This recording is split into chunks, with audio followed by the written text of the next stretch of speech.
Okay, for the first problem, they want you to determine the end behavior. So we're going to write this first in standard form. So we're going to have to rearrange these terms.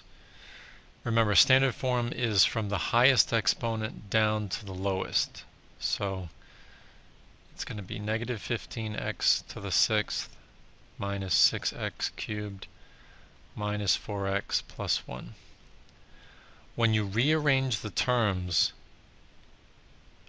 on one side, if you keep them all on the same sign but just rearrange it, you don't have to change the signs or anything. It's only when you're moving the terms over the equal sign that you change the sign. So you can rearrange all these and they keep the same sign on that side. So now it's in standard form. We see that the highest exponent is 6, so we know it's even, and the lead coefficient is negative. That means on the graph the ends are going to go down and they're going to go in the same direction. Again, it doesn't make any difference what happens in the middle. I mean, you could have it go all over the place. But the ends, which is really what we're only concerned about here, go in the same direction because it's even, and they go down because it's negative. So we're going to say the limit as x approaches positive or negative infinity is negative infinity.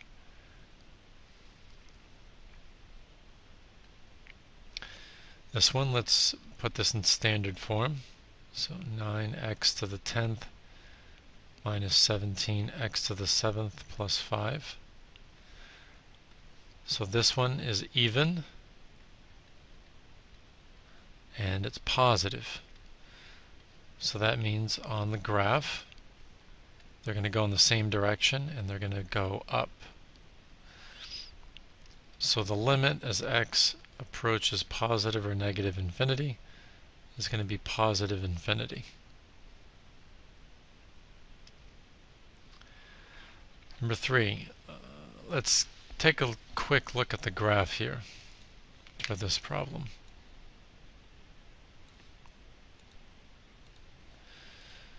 So 8x to the third. Let's take a closer look at the bend over here. So let's zoom in on that just to make sure that there's no turning point.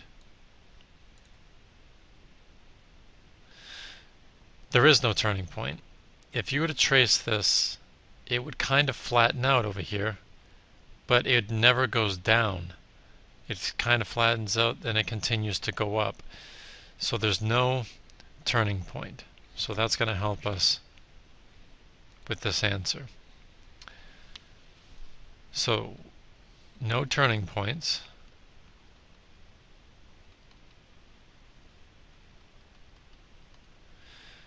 For the end behavior, it's a cubic function, so it's odd. The lead coefficient is positive. That means, and we saw from the graph, it looks like this. So the limit as x approaches negative infinity, as we go this way, it goes to negative infinity. The limit as x approaches positive infinity, as we go this way, is going to be positive infinity. So that's the end behavior. We've already answered no turning points. Increasing, decreasing intervals. Because there's no turning point, it's either always increasing or always decreasing. So if we're looking at this, it's always increasing. So the increasing interval is going to be from negative infinity to positive infinity because it constantly increases. So let's take a look at this one. So we have 10x cubed plus 9. Let's reset the window here.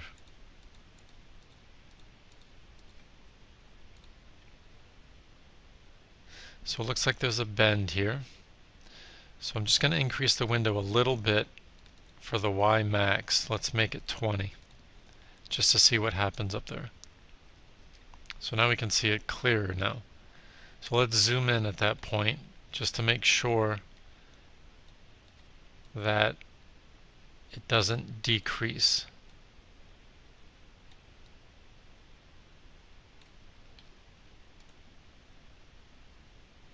So again, it's a lot like number 3. It's going up, it kind of flattens out here, and then it continues to go up again. So there's no turning point. So let's start by writing down no turning point.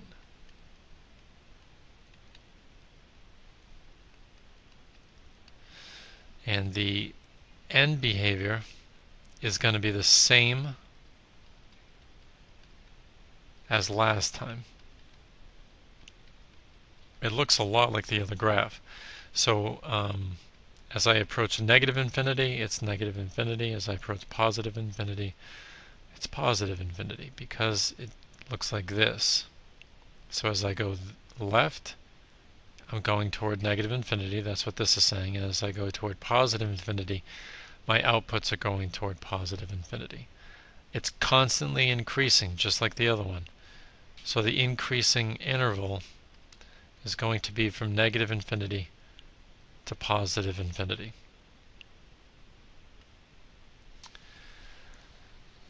Alright, so for this one, let's write down the outputs. Let's just double check here to make sure that the inputs are spread out evenly. They all go up by 1, so that's good. So 11 minus 2 is 9. 2 minus negative 1 is 3. Negative 1 minus negative 4 is 3. Negative 4 minus negative 13 is 9. So it's not a first degree. Let's do it again. 9 minus 3 is 6. 3 minus 3 is 0. 3 minus 9 is negative 6. So it's not a second degree. 6 minus 0 is 6. 0 minus negative 6 is 6. So it's a third degree polynomial. It's a cubic function. Alright, number 6 is another box problem. You should be used to these by now. So the width we don't know. The length is 6 less than that, so that's w minus 6. And the height is 2 less than the width, so w minus 2. So the volume is going to be w times w minus 2 times w minus 6. W times w minus 2 is w squared minus 2w. And then you have to take that and FOIL it with w minus 6. So we're going to have w cubed minus 6w squared minus 2w squared. So you're going to get minus 8w squared. And then plus 12w. So let's write that down for the function. So f of x equals w cubed minus 8w squared plus 12w. So let's get the calculator out. So x to the third minus 8x squared plus 12x. I have to change my window again.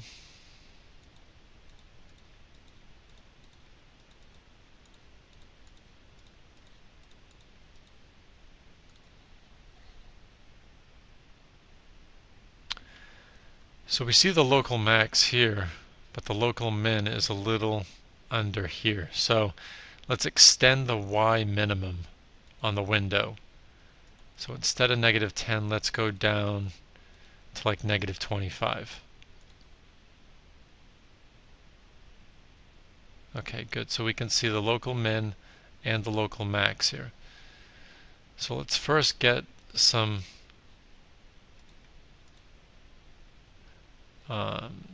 points.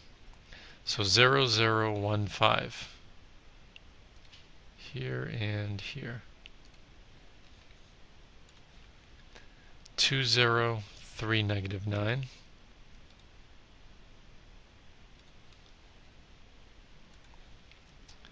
4, negative 16. So that's all the way down here. Let's scroll up to see negative 1 would have been negative 21. So all the way down.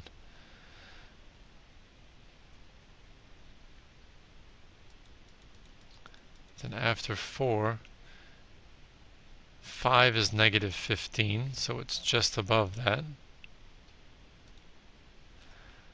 And then 6 was back up to 0. And then 7 is 35.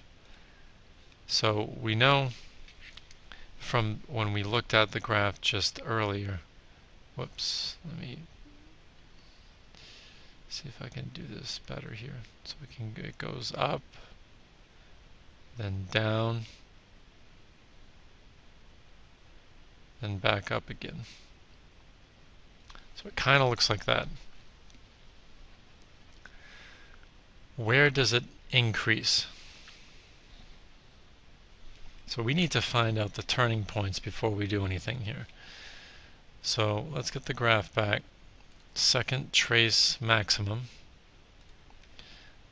So to the left of that point, to the right, and then enter. So 0.9, comma 5.05.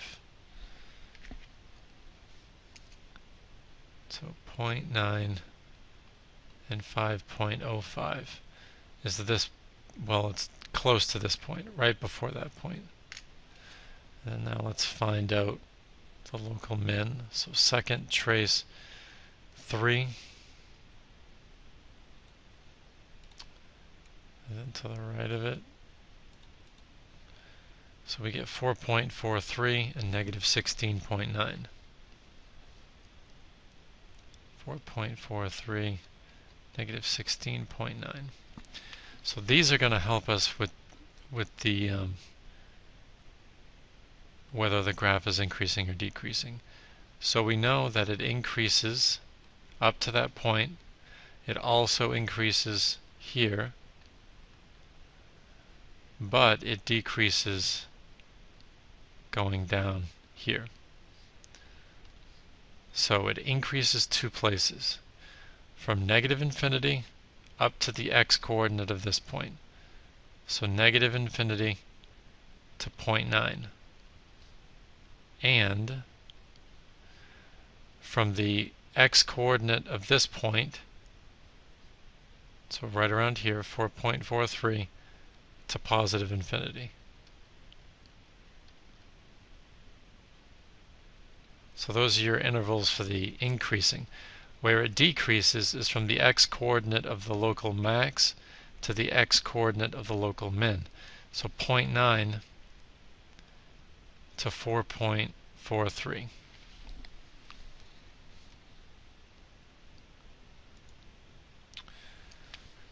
Alright, number 7. Solve the system. So we're going to set them equal to one another by substitution.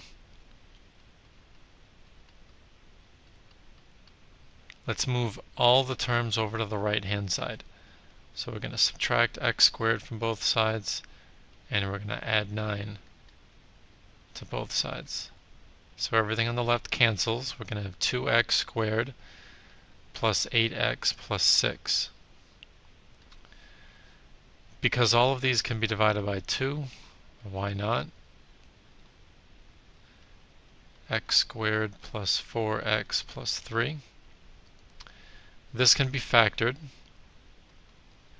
It would be x plus 3 times x plus 1. So the x values are negative 3 and negative 1, but remember, these are the x's. It's not the answer. The answer are the coordinates of intersections, the points of intersection. So I know my x values for those 2 points. And I know that there's 2 points because there's 2 x's. If I only got 1 x, then I would know that I would only have 1 point. So if I stick in -3 here, -3 squared is 9. 9 minus 9 is 0. If I stick in -1, -1 squared is 1. 1 minus 9 is -8. Those are the 2 points of intersection. And if you ever have a problem like this, what you can do is you can graph both of those on your graphing calculator and double check to make sure that the 2 points that you have as your solutions are the 2 points that those 2 graphs intersect at. Discriminant. Remember, discriminant is b squared minus 4ac. Everything is in order. So b squared minus 4 times a times c. 2 squared is 4. Negative times negative is a positive. 4 times 1 times 5 is 20. So the discriminant is 24. That just tells you that you're going to have 2 real solutions if you were to 2 x-intercepts for that quadratic. Simplify. 4 divided by 1 minus 2i. So we have to rationalize the denominator. So multiply the top and bottom by the conjugate of the bottom. 4 times 1 is 4. 4 times 2i is 8i.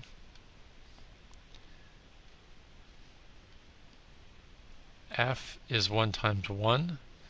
L is negative 4i squared. I squared is -1, so -4 times -1 is 4. So then we simplify.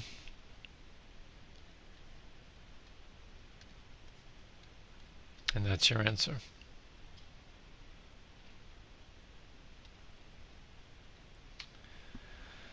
Alright, what is meant by the end behavior of a polynomial function? Well, we looked at end behavior in number 1 and number 2 and on number 6 and on 3 and 4. Or was it number 5? Anyway, we did it for most of this worksheet. The end behavior, we're describing what's happening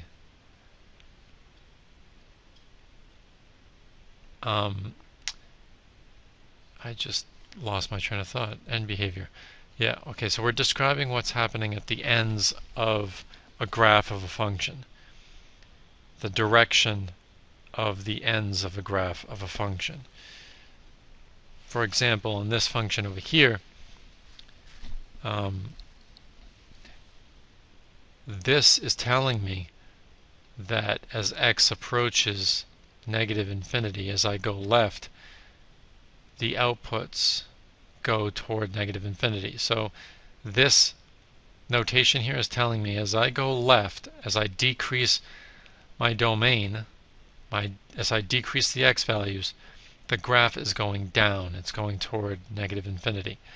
And this is telling me that as I increase my values for x, the outputs also increase at the very end. So it's a description of what's happening in the direction of the end of a function, the ends of a function.